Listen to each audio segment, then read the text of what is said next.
नमस्कार साथीहरू, म राजु पौडेल, स्टक इन्भेस्टर तथा फाइनान्शियल एडभाइजर। शेयर बजारमा लागेर हामीले सिकेका विभिन्न ज्ञानहरू र विभिन्न अनुभवहरू तपाईहरुलाई पनि शेयर गर्ने अभियान अन्तर्गत आज पनि म तपाईहरु समक्ष एउटा महत्त्वपूर्ण जानकारीमूलक भिडियो लिएर प्रस्तुत भएको छु र तपाईहरुलाई हाम्रो यो स्टक गुरु युट्युब च्यानलमा हार्दिक स्वागत गर्न चाहन्छु।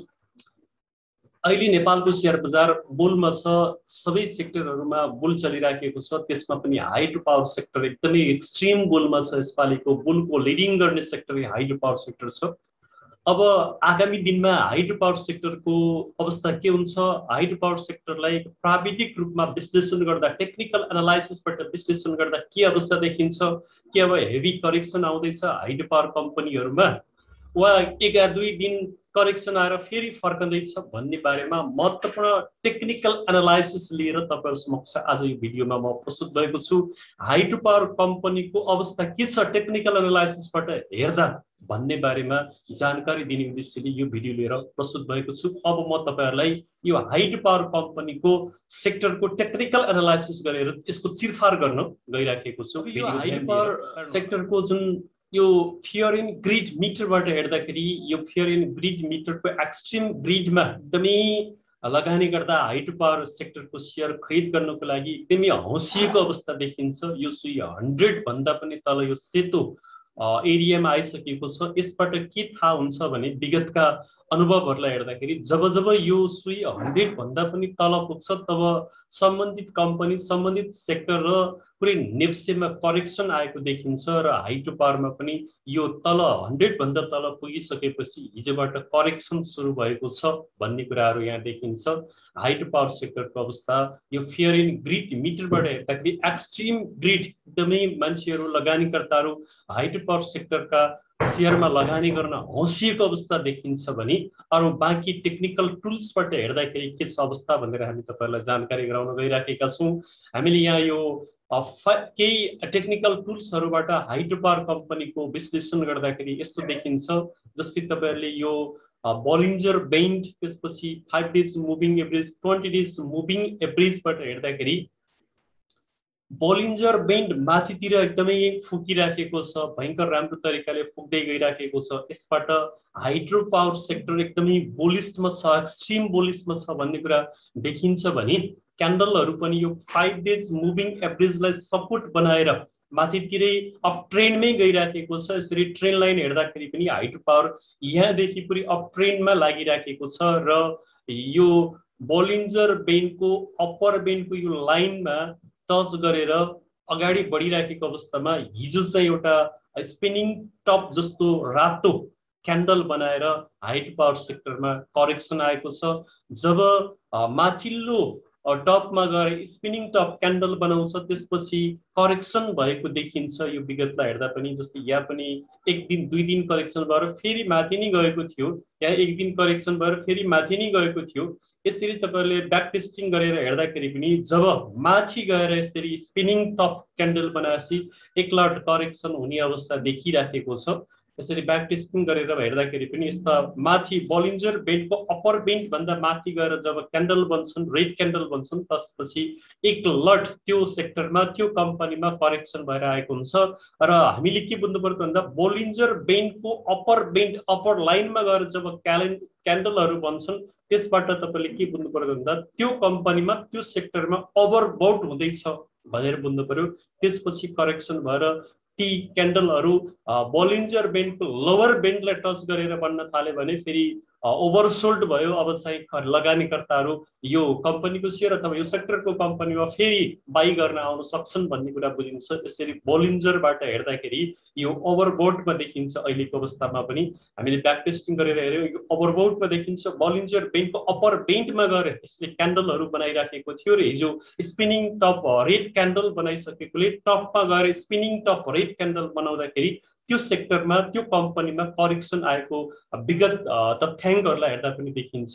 यसरी बोलिन्जर बैंड र 5 डेज र 20 डेज मुभिङ एभरेजलाई हेर्दाखेरि अहिले हाइड्रो पावर सेक्टरको अप ट्रेन्डमै छ, लाइन माथि नै गइराखेको छ। यहाँबाट जब 5 डेज मुभिङ एभरेज 15 जुलाई काटेको थियो 20 डेज मुभिङ एभरेजलाई। त्यसपछि लगातार हाइड्रो पावर सेक्टरमा एकदमै एक्सट्रिम बुल्स आइराखेको छ र हिजो मात्र अप्पर बेन्डको यो माथि पुगेर स्पिनिङ टप क्यान्डल बनेर अब 1-2 दिन अथवा 2-4 दिन अथवा लामो समयसम्म हाइड्रोमा करेक्सन आउने हो कि भन्ने सङ्केत यो बोलिन्जर बैंडबाट देखिन्छ भने अब हामीले भोल्युमबाट हेर्दाखेरि के छ त अवस्था भनेर भोल्युमबाट हेर्न सक्छौं।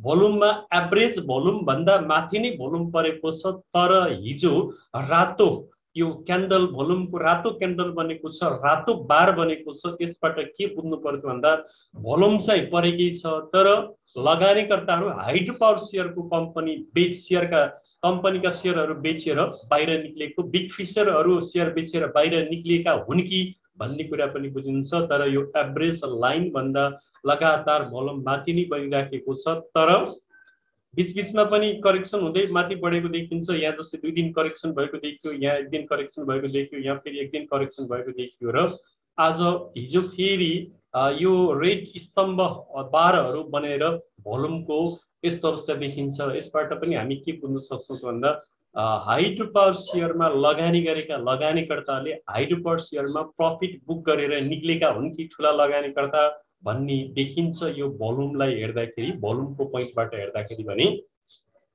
अब हामी आरएसआई को पोइन्टबाट भ्यूबाट हेर्दाखेरि के छ अवस्था भनेर हेर्न सक्छौं। आरएसआई अहिले चाहिँ तपाईको 76.684 मा पुगेको देखिन्छ। यसभन्दा पहिलाको हाई चाहिँ 76 रहेछ। त्यहीँनिर गएर फेरि करेक्सन भएर त्यसैगरी फेरि यहाँतिर आएर फेरि पनि माथि जान सक्ने सम्भावना पनि देखिन्छ।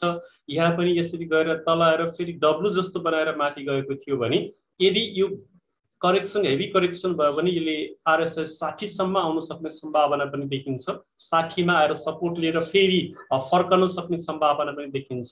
जस्तै विगतमा पनि 60 भन्दा तल पनि आएर जस्तै 40 मा पनि सपोर्ट लिएर फर्केको देखिन्छ।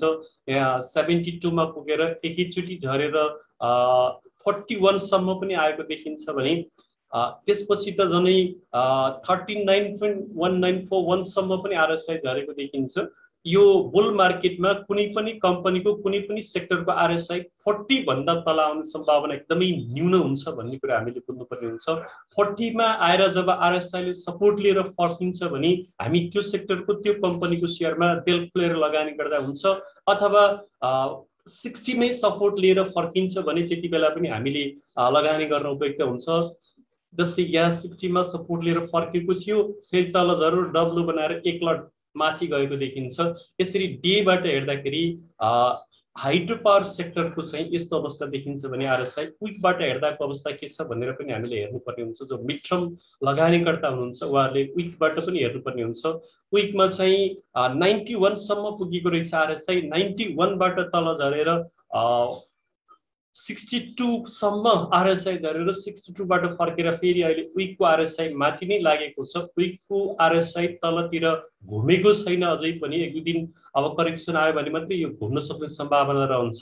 त्यसरी विकको आरएसआईबाट पनि हाइड्रो पावर सेक्टरको अप ट्रेन्डमै देखिन्छ। आरएसआई नै माथि नै गइराखेको देखिन्छ भने अब मन्थबाट हेर्दाखेरि लङ टर्म इन्भेस्टरले मन्थबाट हेर्नुपर्ने हुन्छ। आरएसआई मन्थबाट हेर्दा त लगातार आरएसआई माथि नै गइराखेको छ। यहाँ मेरा 2 मे 2021 मा हल्का करेक्सन आएर 1 जुन सम्म करेक्सन आएको देखियो भने त्यसपछि फेरि निरन्तर रूपमा अप ट्रेन्डमै छ। 87 मा पुगेको छ, माथि एकदमै माथि एक्सट्रिम बुलिसमा छ अहिले हाइड्रो पावर सेक्टरको टेक्निकल एनालाइसिसको आरएसआई टुल्सबाट हेर्दाखेरि बुलिस एक्सट्रिम बुलिसमा हाइड्रो पावर सेक्टर देखिन्छ भने मन्थबाट विकबाट हेरिसकेपछि तपाईले अब यो डेबाट हेर्दाखेरि पनि अघि नै मैले भने डेबाट हेर्दाखेरिको अवस्था के छ भनेर भन्दाखेरि डेबाट हेर्दाखेरि तपाईहरुको 76 मा पुगेको छ। यसभन्दा अगाडि 76 मा पुगेर फेरि हल्का करेक्सन भएर फेरि माथि बढेको रहेछ र फेरि अहिले पनि हल्का करेक्सन भएर माथि बढ्न सक्ने सम्भावना पनि छ। यदि यो झरेर तलै धेरै म्याक्सिमम तल आयो भने 60 सम्म आएर फेरि फर्कन सक्ने सम्भावना पनि देखिन्छ। यसरी आरएसआईबाट यसको विश्लेषण गर्दा यस्तो अवस्था छ भने अब हामीले डीएमआई एडीएक्सबाट यसको विश्लेषण गर्दाको अवस्था के छ भनेर हामीले हेर्नुपर्ने हुन्छ।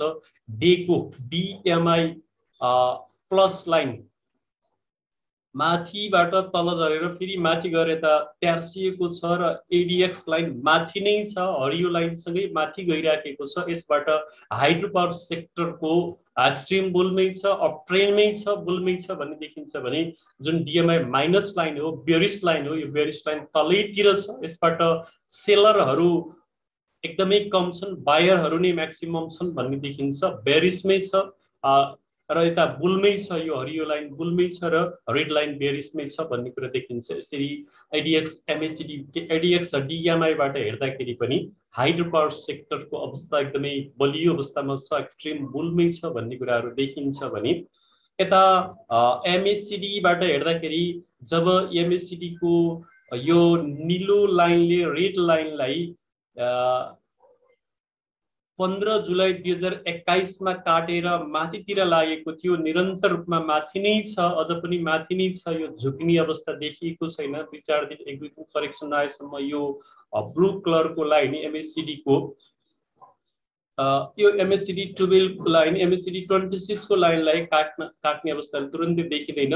यी बारहरू पनि अप ट्रेन्डमै छन्, बारहरू पनि लामै छन्। हिजो पनि बार अलिकति घटे पनि यो बारहरू घटेको अवस्था छैन। जब बारहरू घटेर साना हुन्छन्, स्टिकहरू घटेर साना हुन्छन्, तब त्यो कम्पनीको त्यो सेक्टरको सप्लाई बढी आउन सक्छ र करेक्सन हुन सक्छ भन्ने कुरा यो एमएसिडीबाट हामीले बुझ्न सक्छौँ। भने यसरी यी टुल्सहरूबाट, यी टेक्निकल टुल्सहरूबाट हेर्दाखेरि Bollinger band candle stick 5 days 20 days simple moving average volume RSI त्यसपछि डिएमआई एमएसडी डिएमआई एडिआईएक्सबाट हेर्दाखेरि एडिएक्सबाट हेर्दाखेरि र एमएसिडीबाट हेर्दाखेरि यसको अवस्था एक्सट्रिम बुलमै छ, माथि नै छ। तर अब केही करेक्सन हुने हो कि भन्ने यो क्यान्डलले पनि संकेत गरेको छ। यो बोलिन्जर बेनको अप्पर बेनमा क्यान्डल बनेर तलतिर यदि आए क्यान्डलहरू भने केही करेक्सन हुन सक्ने सम्भावना छ। जस्तै यहाँ पनि केही करेक्सन भएको थियो, यहाँ पनि केही करेक्सन भएको थियो। यसरी तपाईहरुले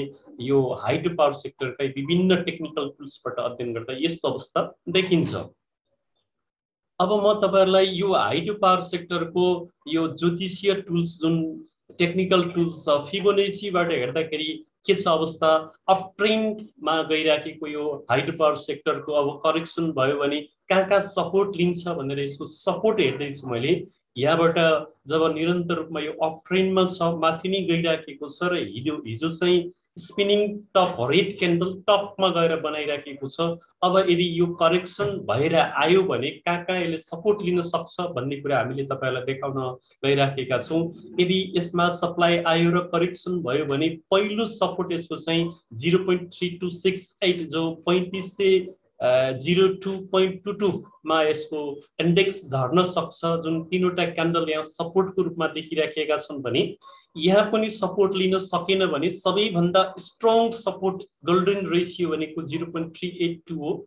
जुन रेशियोमा यसले म्याक्सिमम सपोर्ट लिने चान्सेस हुन्छ, जसमा 3341.04 सम्म हाइड्रो पावर सेक्टरको इन्डेक्स झर्न सक्छ। यदि यहाँबाट यो 0.236 मा सपोर्ट लिएन भने त्यो आउने चाहिँ 3341.04 मा हो। जुन रेशियो एकदमै स्ट्रङ सपोर्ट रेशियो भनेर हामीले फिबोनाची रेशियोलाई मान्दछौं 0.382 लाई। यदि हाइड्रो पावर सेक्टर करेक्सन भएर आयो भने यहाँनेर यसले सपोर्ट लिन सक्छ, 0.382 मा सपोर्ट लिन सक्छ। यदि हाइड्रो पावर सेक्टरमा त्यसपछि पनि सप्लाई आयो, सेलरहरूको प्रेसर पर्यो भने त्यहाँबाट तल झर्यो भने यहाँ विभिन्न क्यान्डलहरू बनेका छन्। 0.5 मा अर्को एउटा सपोर्ट छ, जुन सपोर्ट भनेको 3210.78 सम्म हाइड्रो पावर सेक्टर झर्न सक्छ भने यहाँ भन्दा पनि तल झर्यो भने यसले अर्को सपोर्ट लिने बिन्दु भनेको एकदमै strong support area golden ratio भनेको 0.618 हो, जुन 3080.51 सम्म म्याक्सिमम हाइड्रो पावर कम्पनीको करेक्सन आयो भने यहाँसम्म आउन सक्छ भन्ने कुरा हामीले तपाईहरुलाई जानकारी गराउन सक्छौं। तर 0.382 भनेको एकदमै स्ट्रङ सपोर्ट एरिया भएको हुनाले यहाँबाट नै फर्कन सक्ने सम्भावना प्रबल देखिन्छ भने आजै एक करेक्सन भएर तलतिर गयो भने पहिलो यसको सपोर्ट एरिया भनेको 0.236 हुन्छ, जो 2.22 मा यसले सपोर्ट लिन सक्ने सम्भावना यो सपोर्ट एरियाबाट फिबोनाचीको सपोर्ट एरियाबाट हेर्दाखेरि देखिन्छ। त्यसरी तपाईहरुले यो झर्न थाल्यो, कुनै पनि कम्पनीको कुनै पनि सेक्टरको माथि टपमा पुगेर तलतिर झर्न थाल्यो भने कहाँ सपोर्ट लिन्छ, त्यसले कहाँ गएर ठोकिन्छ भन्ने कुरा देखाउने जुन टुल्स छ त्यसलाई हामी फिबोनाची सपोर्ट टुल्स भनेर भन्दछौँ भने अब फिबोनाचीको रेसिस्टेन्ट टुल्सबाट हेर्दाखेरि यसको अवस्था कहाँ जा यो माथितिर अझै पनि माथि गयो भने यसले कहाँ सपोर्ट लिन सक्छ, के रे रेसिस्टेन्ट लिन सक्छ भन्ने कुरा पनि हामी तपाईहरुलाई जानकारी गराउन चाहन्छौँ। हामीले पहिल्यै भनेका थियौं यसको अबको टार्गेट भनेको 3768.45 हो भनेर भनेका थियौं, जुन 1.618 एकदमै भयंकर ठुलो स्ट्रङ रेसिस्टेन्ट गोल्डन रेशियो हो। यो रेशियोमा ठोकिएरै हाइड्रो पावर सेक्टर तल झरेको देखिन्छ। ल हेर्नुस् हिजो को यो इन्डेक्समा हेर्दाखेरि जुन हाम्रो 1.618 3768.45 थियो, हिजो हाई चाहिँ 37 62 76 लगभग त्यहाँ पुगेर हाइड्रो पावर सेक्टर तल झरेको देखिन्छ र स्पिनिङ टप क्यान्डल बनाएको देखिन्छ।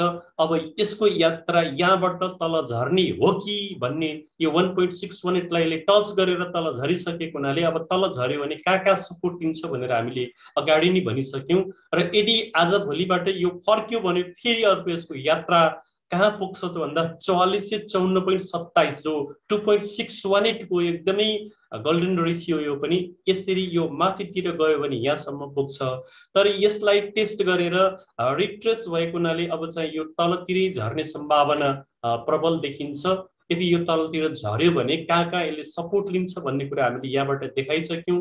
यो यहाँबाट अब क्यान्डलहरु तलतिर बन्न थाले भने यसले 0.2368 जो 35 से 02.22 मा यसले एउटा सपोर्ट लिन सक्ने सम्भावना छ, किनभने तीनवटा क्यान्डल सपोर्ट क्यान्डल छन् भने त्यहाँबाट पनि तल झर्यो भने 0.382 जो धेरै क्यान्डलहरु यहाँ बनेका छन्, 1 2 3 4 5 6 वटा क्यान्डलहरुको सपोर्ट एरिया छ। यहाँ त्यसले सपोर्ट लिन्छ यहाँबाट पनि तल सपोर्ट लिन सकेन र तल झर्यो भने 0.5 मा यसले सपोर्ट लिन्छ, जुन एकदमै स्ट्रङ मा बढ्दैन यो रेशियो। त्यसपछि तल झर्यो भने अर्को स्ट्रङ सपोर्ट एरिया जुन गोल्डन रेशियो 0.618 मा यसले 100% सपोर्ट लिन सक्छ भन्ने कुरा हामीले यो टुल्सबाट भन्न सक्छौं। यसरी हाइड्रो पावर सेक्टरको टेक्निकल एनालाइसिसबाट हेर्दाखेरि अब केही दिन यो करेक्सनमा आउने हो कि करेक्सनमा आएर फेरि एउटा सपोर्ट बनाएर माथि फर्कने हो कि भन्ने कुरा हामीले देख्न सक्छौं विभिन्न टुल्सबाट अध्ययन गर्दा। यस्ता टुल्सबाट अध्ययन गरेर हामीले प्रॉफिट बुक गर्ने हो कि अथवा आजको क्यान्डल हेर्ने हो कि भन्ने कुरा निर्णय गर्न सक्छौं। आजको क्यान्डल यदि त्यो यो क्यान्डल भन्दा तलै बन्यो भने तपाईले हाइड्रो पावर सेक्टरमा यदि ट्रेडिङ गर्दै हुनुहुन्छ भने प्रॉफिट बुक गर्न सक्नुहुन्छ र तपाईले यहाँनेर आएर फेरि एकचोटी टेस्ट गर्यो भने यहाँनेरबाट फेरि बाइङ गरेर माथि जान सक्ने सम्भावना, यहाँ आएर टेस्ट गरेर क्यान्डलहरु माथि बन्न लाग्यो भने फेरि इन्ट्री हुने, यहाँ पनि सपोर्ट लिएन भने यहाँ तपाई एकदमै इन्ट्री हुने सम्भावना प्रबल रहन्छ, किनभने यो रेशियो भने एकदमै स्ट्रङ रेशियो हो। यसरी टेक्निकल टुल्सबाट हेर्दाखेरि हाइड्रो पावरको अवस्था यस्तो देखिन्छ र हाइड्रो पावरले अब बोनस पनि घोषणा गर्न सुरु गरेका छन्, रिपोर्ट पनि प्रकाशन गर्न सुरु गरेका छन्। त्यसकारण हाइड्रो पावर सेक्टरमा त्यति हेभी करेक्सन आउने सम्भावना देखिँदैन। यसरी यो टेक्निकल टुल्स भनेको यो ज्योतिष हो, ज्योतिषले भनेका कुराहरू 100% पर्दैनन्। यस्ता कुराहरूमा लागेर तपाईले बाइङ र सेलिङ गर्न सक्नुहुन्छ, तर कुरा अरूका सुन्ने र निर्णय आफै गर्नुपर्ने हुन्छ। तपाईले लगानी गरेको लगानी तपाईको रिस्क क्यापेसिटी वहन गर्ने क्षमताको आधारमा लगानी गर्नुपर्ने हुन्छ भन्दै यस्ता महत्त्वपूर्ण जानकारीमूलक भिडियोहरू हेरिसकेपछि यस्ता भिडियोहरूलाई शेयर गर्न नभुल्नुहोला, साथै लाइक र कमेन्ट गर्नुहोला। हामीलाई प्रोत्साहन गर्नको लागि पोजिटिभ फिडब्याक दिनुहोला र हाम्रो च्यानललाई अहिलेसम्म पनि सब्स्क्राइब गर्न भ्याउनु भएको छैन भने तलको सब्स्क्राइब बटनमा एक क्लिक गर्नुहोला र हाम्रा शेयर शिक्षा कार्यक्रमहरुमा सहभागी हुन चाहनुहुन्छ भने माथि स्क्रिनमा उल्लेख गरिएको mobile number, Viber number, WhatsApp number, imo number र फेसबुक पेजमा कन्ट्याक्ट गर्नुहोला भन्दै आजलाई म यो भिडियोबाट बिदा हुन चाहन्छु। हस्त नमस्कार, फेरि अर्को भिडियोमा भेटौँला।